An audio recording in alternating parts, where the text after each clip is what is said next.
Olá, olá, minhas queridas amigas, meus queridos amigos, votos de paz, de bem, que Jesus possa nos abençoar e se manter entre nós. É sempre uma alegria renovada me dirigir a cada um de vocês, ouvintes e internautas da Web Rádio Fraternidade, a emissora do bem na internet. Dando sequência ao nosso programa semanal, ao Encontro de Jesus. Eu hoje quero falar sobre o labor-terapia. Nós já conversamos sobre o amor-terapia, o perdão-terapia, o evangelho-terapia. E hoje nós queremos falar sobre a terapia do trabalho, porque quando trabalhamos, nós nos conectamos a Deus. Nós ficamos mais saudáveis, nós adoecemos menos e ganhamos mais paz. Foi Jesus que estabeleceu no Evangelho de João, no capítulo 5, versículo 17, o meu Pai trabalha até hoje, e eu trabalho também. Daí, seguindo o exemplo de Jesus, que nós possamos trabalhar, que nós possamos estar sempre em atividade, porque essa atividade faz bem para a nossa alma. Quando eu era mais jovem, minha mãe costumava me dizer, meu filho, cabeça vazia, oficina do diabo. Quando a gente atualiza essa expressão para os dias atuais, para uma proposta espírita, nós podemos estabelecer cabeça vazia, oficina da obsessão.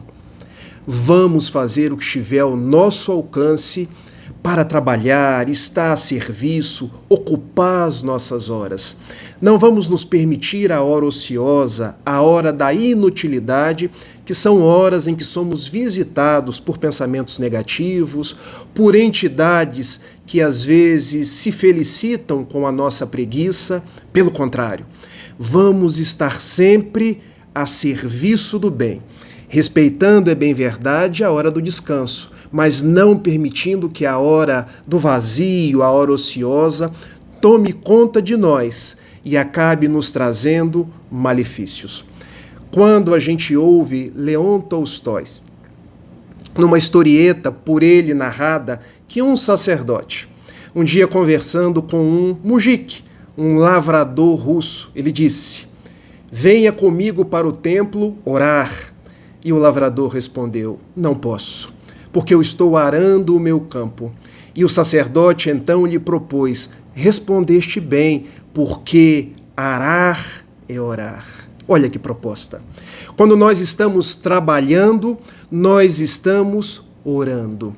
Nós estamos nos entregando a Deus, nós estamos granjeando saúde, alegria, bem-estar para a nossa alma.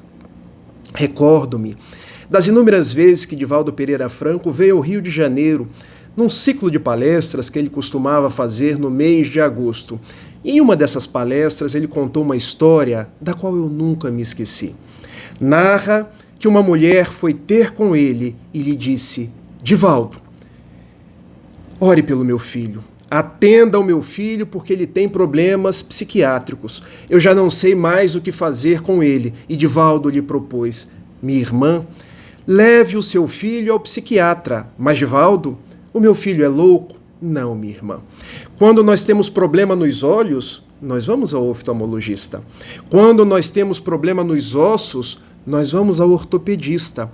Quando a gente não quer ficar doente, quando a gente quer preservar a nossa saúde mental, a gente vai ao psiquiatra, a um bom psicólogo para cuidar do nosso campo mental.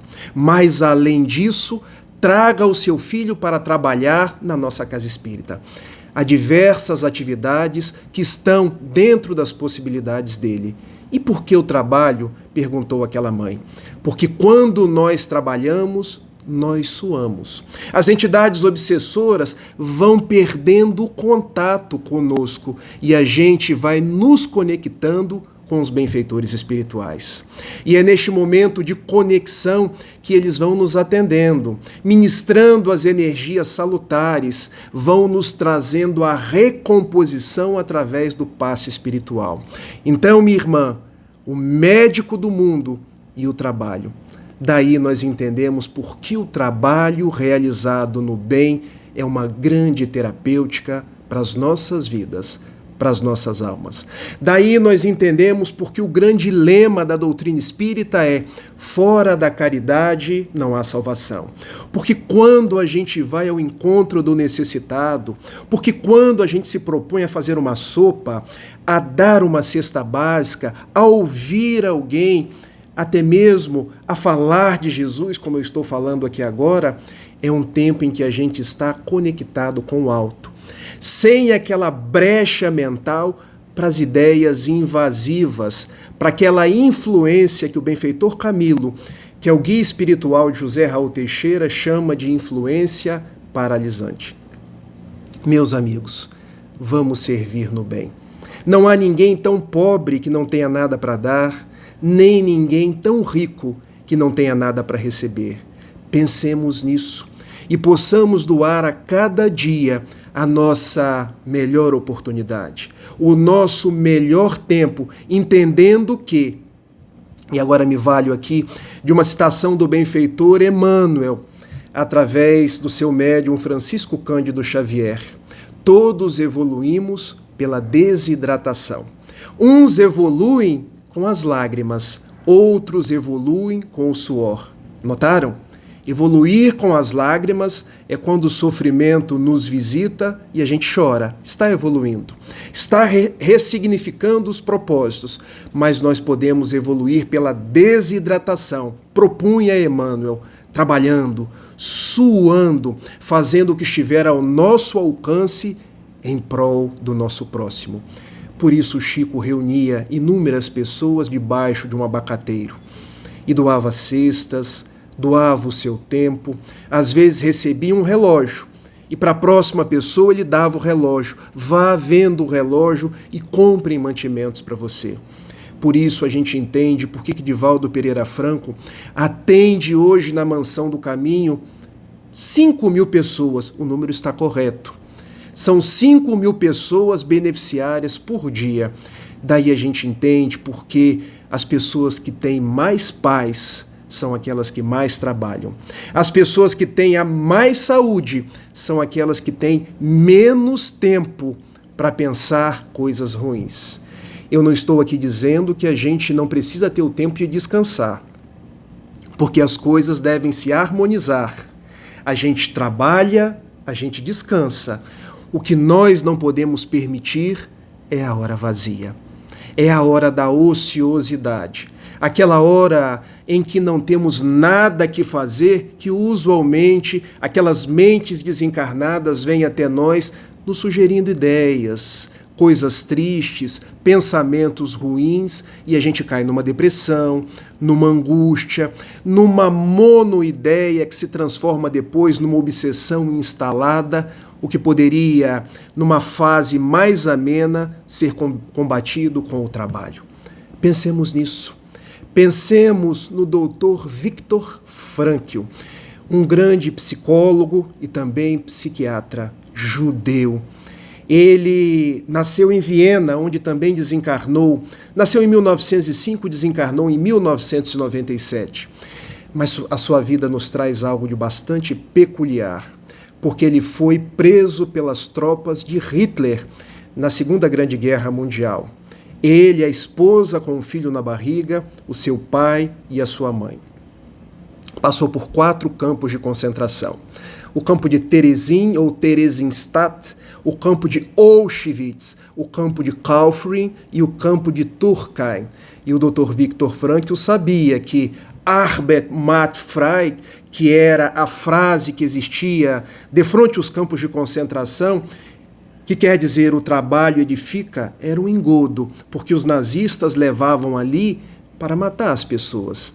Mas ele se deu conta que algumas pessoas já morriam antes de morrer, porque já se entregavam inermes, já estavam muito depressivas, desanimadas, antes mesmo de morrer, já se atiravam nos arames eletrocutados, se suicidavam no campo de concentração.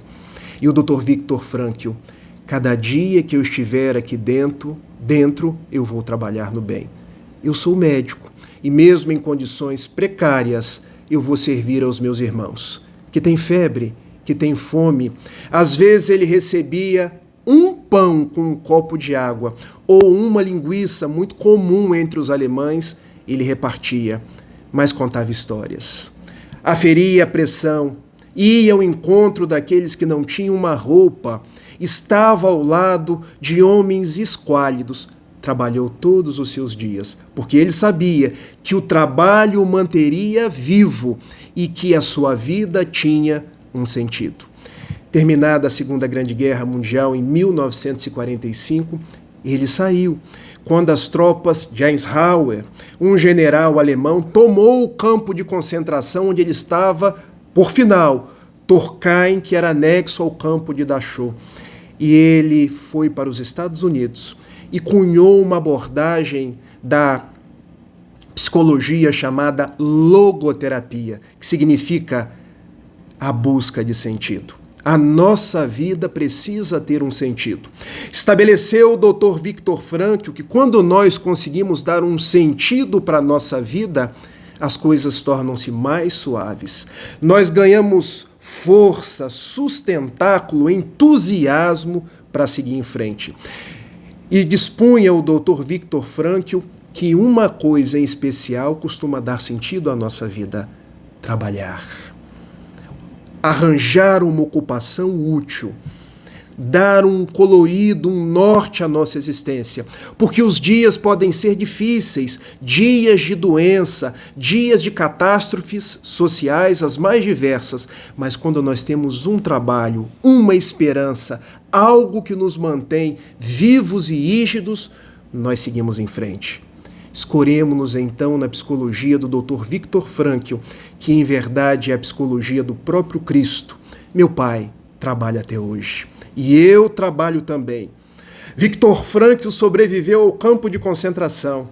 O Cristo sobreviveu ao madeiro infamante. E mesmo ao final ele disse: Pai, perdoa-os. Eles não sabem o que fazem. Daí, meus amigos, vamos trabalhar. Vamos trabalhar em prol da nossa família. Vocês não sabem o quanto eu sou feliz cuidando da minha filha, a Clara, sentido para a minha vida. Vocês não sabem o quanto eu sou feliz falando de Jesus. Eu esqueço dos meus problemas. Aliás, é como se os meus problemas não existissem. Vamos ajudar uma pessoa a atravessar a rua. Uma vez, um amigo chegou a José Raul Teixeira, depois que terminou uma palestra, e perguntou: pergunte para o benfeitor Camilo qual o sentido da minha vida. E o benfeitor Camilo: labor terapia, trabalhe no bem. Mas onde e como começar? E Camilo respondeu: o melhor lugar, aqui, o melhor momento, hoje e agora. E o benfeitor Camilo, que tinha visão espiritual, quando você estava vindo para a casa espírita para assistir a nossa palestra, uma pessoa te pediu ajuda para atravessar a rua e você respondeu: não posso, estou atrasado para a palestra. Fique atrasado, mas ajude a pessoa a atravessar a rua. Isso dará sentido à sua vida. Todas as vezes que ajudar um esfaimado, todas as vezes que visitar um encarcerado, todas as vezes que deres água a quem tem sede, estarás fazendo a mim, propunha Jesus. Esse é o labor terapia. E daí a gente entende porque o lema da doutrina espírita é: fora da caridade não há salvação. Porque nós nos salvamos, nós nos plenificamos com o nosso labor diário em favor do Cristo, em favor do Evangelho. Vamos então preencher as nossas horas, evitar a hora vazia que chama a depressão, que chama a obsessão, e dizer a Jesus na nossa prece final: eu estou aqui, eu quero te servir, eu quero te seguir, deixa-me trabalhar, ainda que com os joelhos desconjuntados. Deixa-me ser o cirineu daqueles que têm as mais variadas necessidades. Deixa-me, Senhor, doar do meu tempo, das minhas possibilidades, porque eu sei que depois desta vida, na outra vida, o que será distintivo de nós é o trabalho no bem. Muito obrigado por tudo, guarda-nos e mantém-nos na tua paz, hoje e sempre. Meus amigos, um beijo grande e até semana que vem. Tchau, tchau.